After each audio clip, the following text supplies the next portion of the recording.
Very much. It's amazing, you know, when you go to a conference like this, so-called VIPs or the one with the stars, make speeches here, there, everywhere. At the end of it, still the press says, they want a press conference. And what could we do? We have the press conference, and normally if you ask me, I'm going to say the same thing again. But then, I think it's an opportunity for us to listen to the real people who made this a success. Sarawak. And Sarawak, I can tell you one thing, gives me the idea. I know I'm Malaysian. For non-Malaysians, you think I'm, you know, talking about Malaysia, but Sarawak deserves special mention here because I get the impression that you've got lots of talent. Really, you've got lots of talent. And you've got lots of young people who are very, very, very into it. When they talk about development, they seem to be really fitting into this. So I'm very happy, very proud of the fact that we're holding in Kuching. We have a fantastic sense of satisfaction, to be quite honest with you. We, meaning my secretary, my friends, and members of the International Advisory Panel, all the way. So I would like now to hand over to young Amar, the Deputy Chief Minister. I meant what I said about him, the most important contributory factor to our success. So then, after he said it, then you can ask questions. May I just invite? Good. It's really a very successful forum. And through this forum, we are able to connect ourselves to the leaders of so many countries in this forum, and also to the business community, all over. And this is very important, especially for Sarawak. We are moving forward to digital economy. And all these ideas, suggestions, and the input will definitely motivate us, especially for us in Sarawak, we wish to achieve a high level of economy, high income of economy, and to be a developed state by the year 2030. For us, the way forward is through industrialization, and also now through digital economy. I would like to thank again the IAF for choosing Sarawak to the host. This is really golden opportunity to promote Sarawak through this forum. Thank you very much.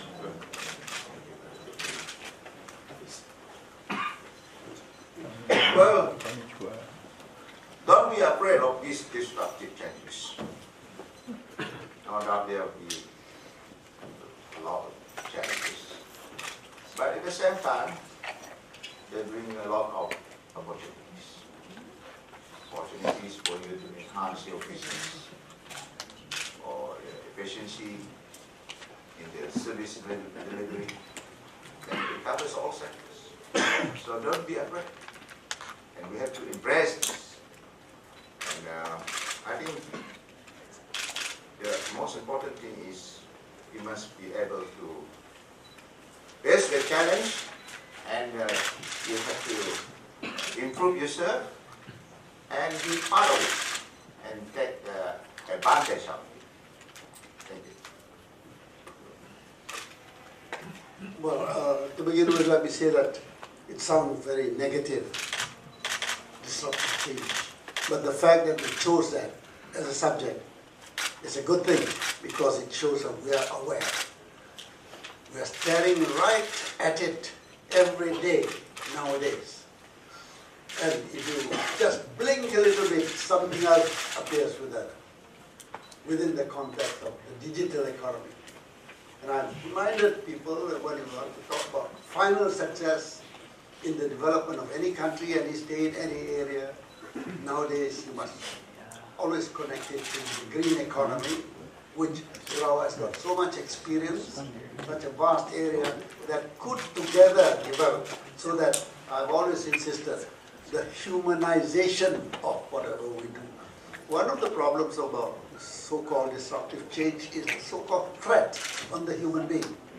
We talk about jobs taken away. We talk about human beings sitting down in a fat way where the robots will come. You just ask, you mention a word, the robot will come. You say, for example, you want nasi lemak. I'm joking, of course, but it's not a joke. Maybe a time will come where robots can do the nasi lemak, or belacan for that matter. I know it sounds ridiculous, but so many things have been ridiculous before. Now have come to reality. If we are aware of that, I think we are in. And that's why I stress the role of education. So much has been thrown into education, but the adaptability of each strategy, each policy, each implementation is very, very important to tie up with digital economy and green economy. Then we can use the word kebahagiaan hidup. That's what humanity means. The humanization thing is very important. I'm, as usual, cynical, say, don't know, we want the human part. And the humanization part, everything you do must, we look at it from human. The needs in terms of digital economy also is associated to the needs of the human being. If you balance that together, I think we are okay. So the awareness is something which is very encouraging. If political leadership think this way, we are okay. Political leadership is the one that has to set the tone. And again, to the displeasure of my other friends in other parts, I found that Sarawak has it. Insofar as the World Islamic Economic Forum, annual forum is concerned, there's so much interest, but capacity, with due respect to them, capability, is the one that they themselves are a little bit more shy. But I want to tell you, in South Africa, we've been very active in our other, what can we call, subsidiary activities. On the youth, on women in South Africa, in Kenya, we were there in, what's the name of the state? Gentlemen, sorry? Oh, Guinea. Can you imagine Guinea, French speaking? We had an activity there. In Morocco, we've had it, with other parts of Africa we're talking about. They are there, and they know us, they want to do it. I think the time will come very fast when they are able to do it. We have the Prime Minister of Morocco is there. That's part of Africa, and Morocco is a leader in that regional movement towards economic stability. Morocco. The Prime Minister comes, he seems to be very interested. We've had some events there on women. All of these have been very successful. In the process, they look at it, I guess, they get inspired, they get caught with what about us. That's how we have the subsidiary activities already. So, in answer to your question, yes, but not yet. You can imagine how big a challenge it is to have the World Islamic Economic Forum, the main thing. So it will come. Thank you. Well, this is the reality now that internet has affected our life. And so, in the business arena, and I just give you one example. For our business people and the farmers in the rural areas, their main problem is to market their products. Now, with the advancements of their technology, that can broaden the market through online business, e-commerce. So, even though this is a very disruptive and challenging the conventional way of doing business, but with the advancements of this technology, And this really changed the whole thing of doing business. And I think it is to our advantage that the farmers can have a broader market. Yes, taking advantage of online business, e-commerce, and so on.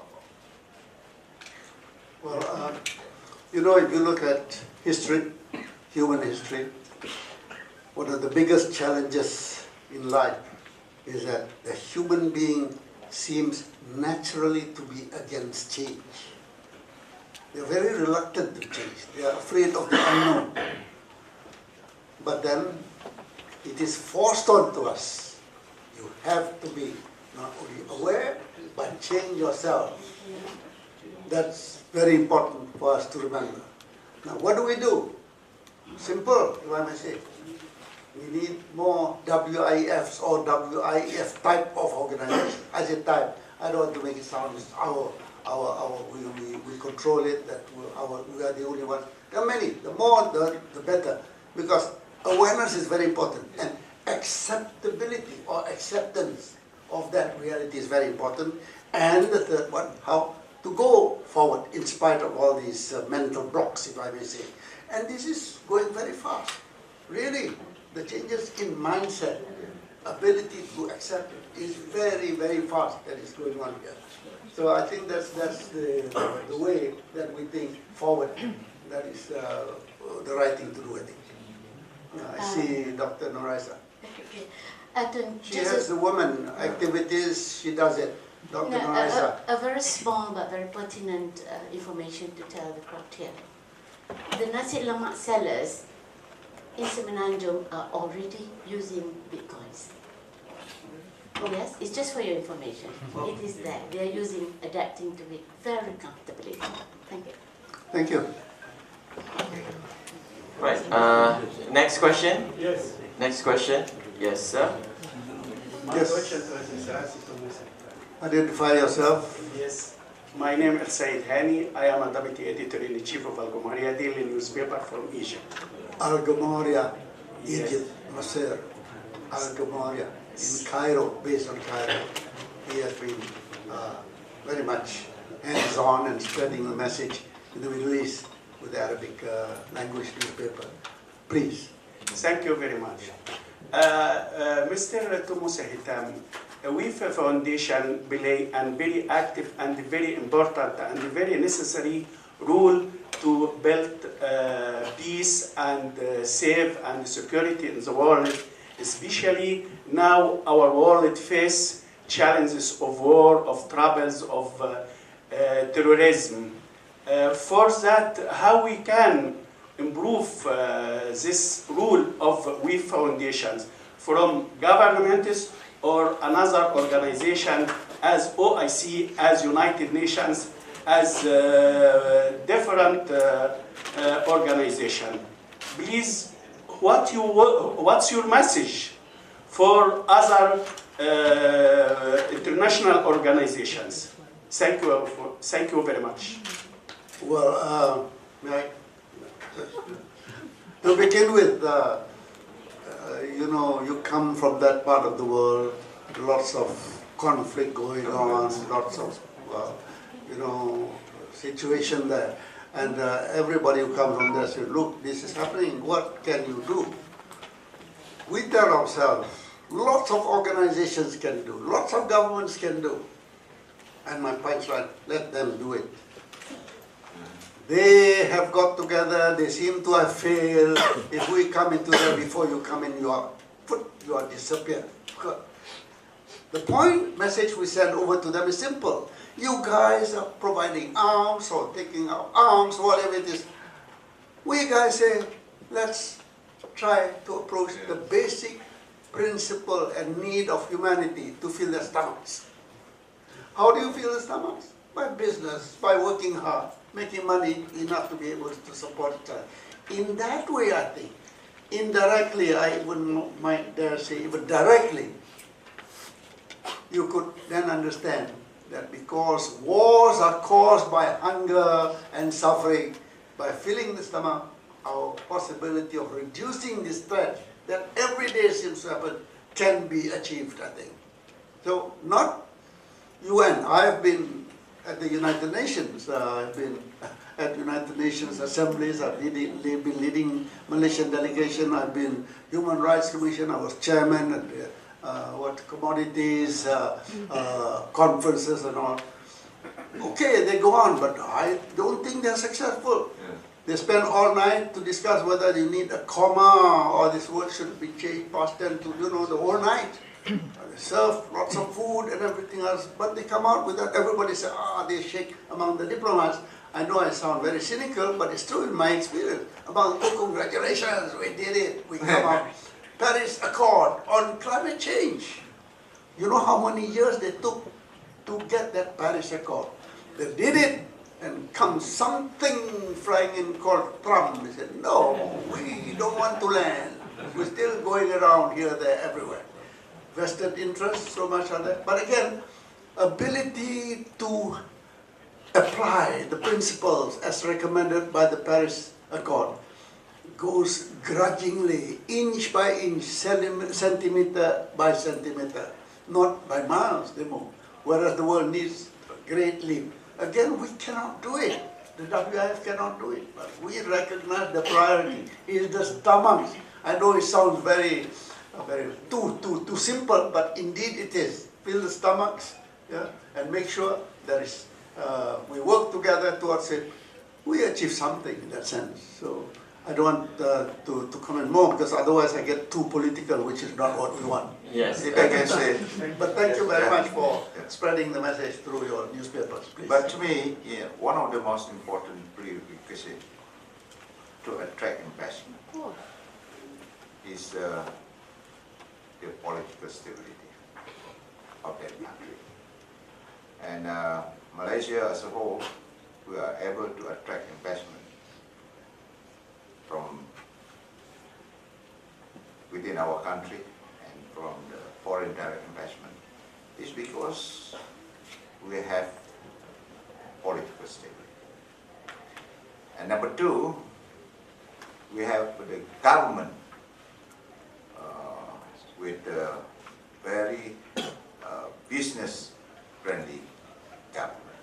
And our policy is business-friendly policies. So to me, this is very important.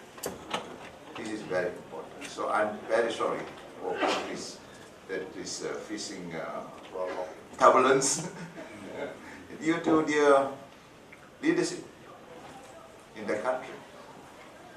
So, but to me, in order to attract investment and to develop your country, political stability must be there.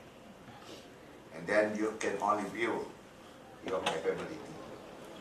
And to Thanks. kita Sarawak ini persempatannya dengan Indonesia, lebih lagi dengan Kalimantan Barat. So one of the area that can be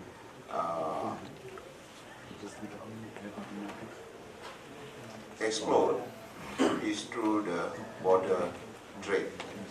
So, and number two, because we are at the border, then we can plan for a joint development between Sarawak and Kalimantan Barat, especially Kalimantan Barat. So that can be in the form of small and medium industries, even in agriculture sector. And also, we are planning to have good and close cooperation, not only among the top level, among the leaders, but at the same time with the business community. So the potential is huge for us to have close cooperation in the economic development, covering so many sectors. Thank you. Saya, Could I ask ya, Bapak Musa Hitam?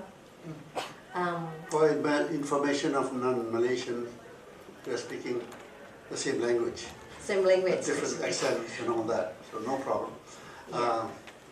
Apa yang saya perlu sebutkan di sini ialah bahwa kepada saya pribadi ya personal, saya berasa sangat gembira oleh sebab ada satu perkara yang jarang atau tidak pernah dibangkitkan di dalam conference seperti begini yang multilateral issues dan sebagainya.